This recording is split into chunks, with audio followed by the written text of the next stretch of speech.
you can see that basically computer has two type of memory, that is primary and secondary memory. So here you can see one section is primary memory and this is secondary memory. So primary memory is volatile.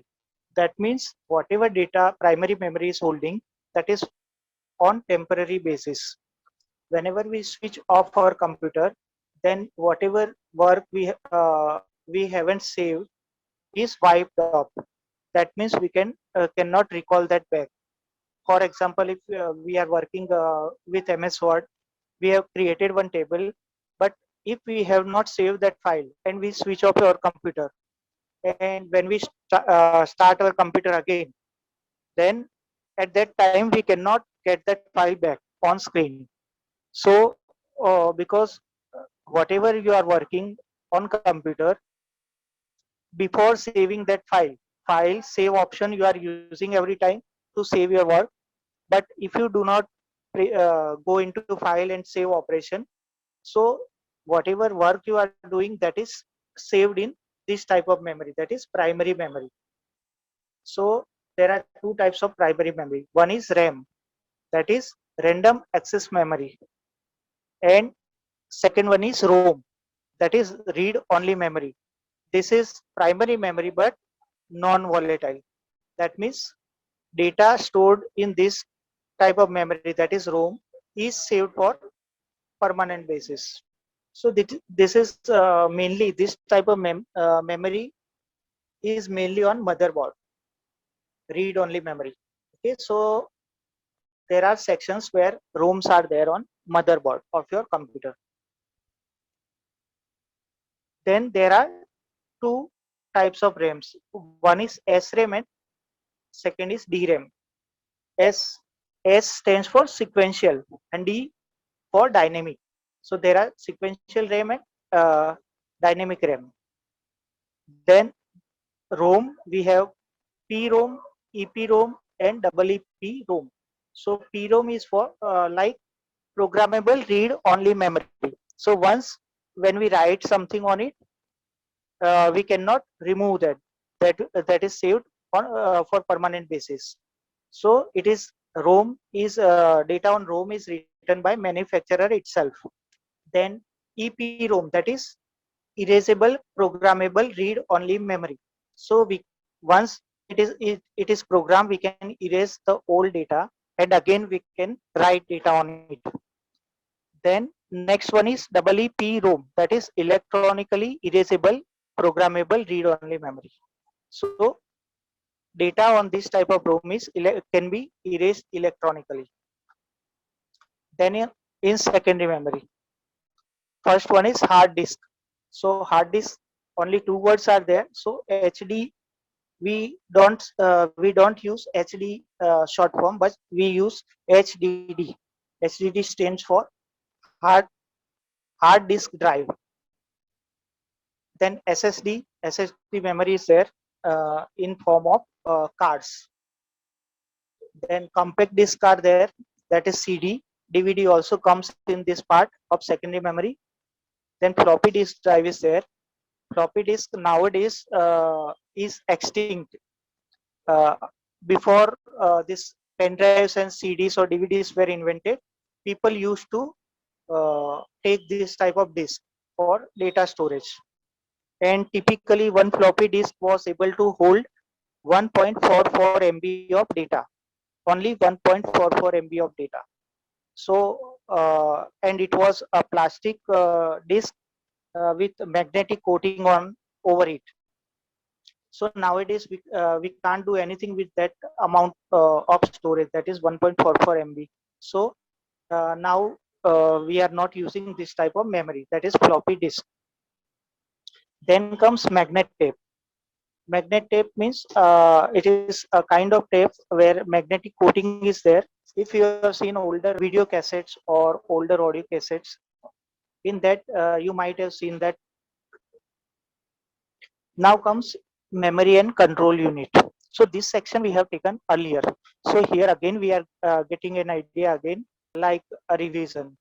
Okay, so there is control unit, ALU, that is arithmetic logic unit, and memory, that is MU. So this is a picture of how this CPU, central processing unit chip, works.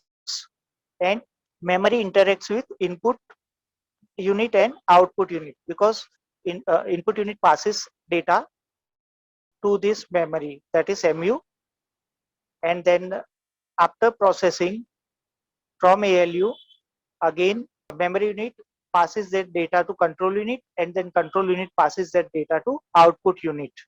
Okay, so let's see it again. Input unit gives input, and that input is stored in memory, and that memory passes that data to ALU for processing.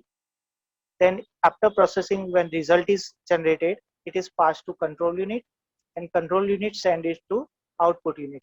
Now few output units are there.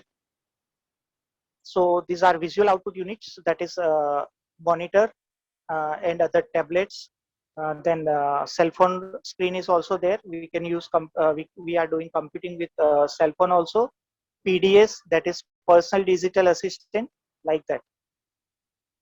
Then if we are getting output in sound form, then we are using headphones. And these are speakers for sound output. Monitors are also there for output.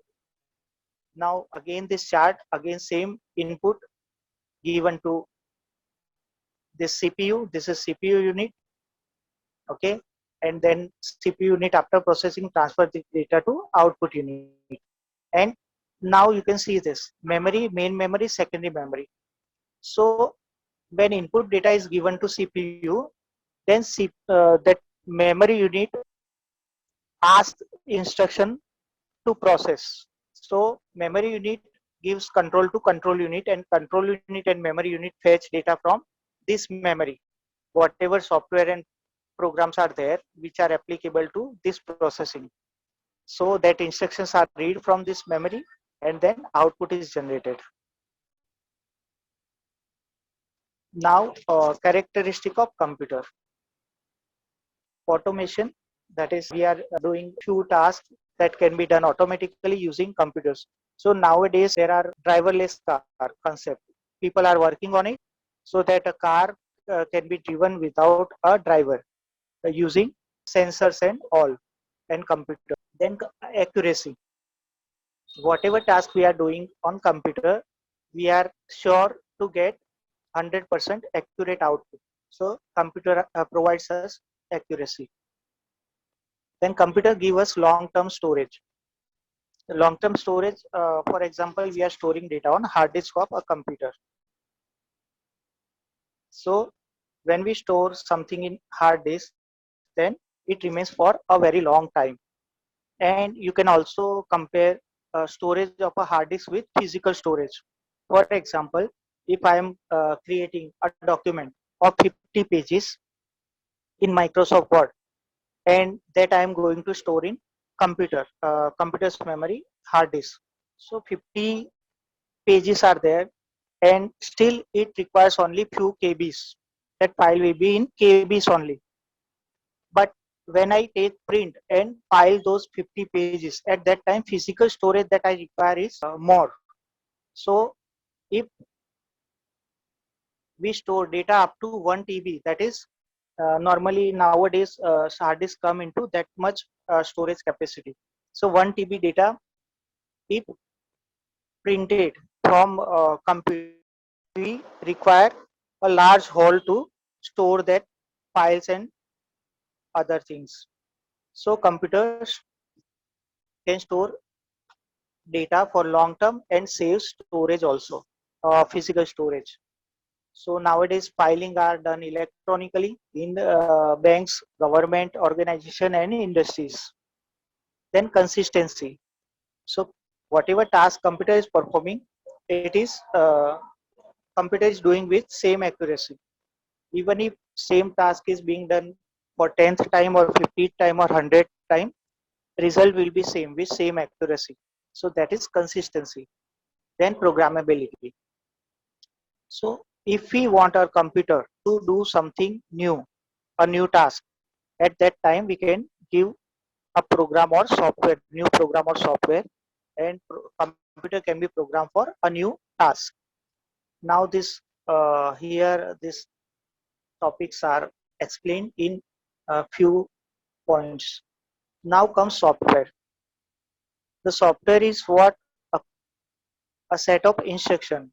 So depending on tasks that we are going to perform on computer, different softwares are there. Now development of program becomes easier if a step-by-step guideline to solve the given task called algorithm is designed. So what is algorithm? Before creating a program, programmer works on the logic, and that logic is converted into pages with some symbols and logic.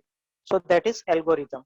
So algorithm is not dependent on which programming language you are going to use for program development. For example, C, C++, Java, PHP. There are so many programming languages. But for a particular task, algorithm is same. When you are going to convert this algorithm into program, at that time only the code changes according to the programming language that you are using.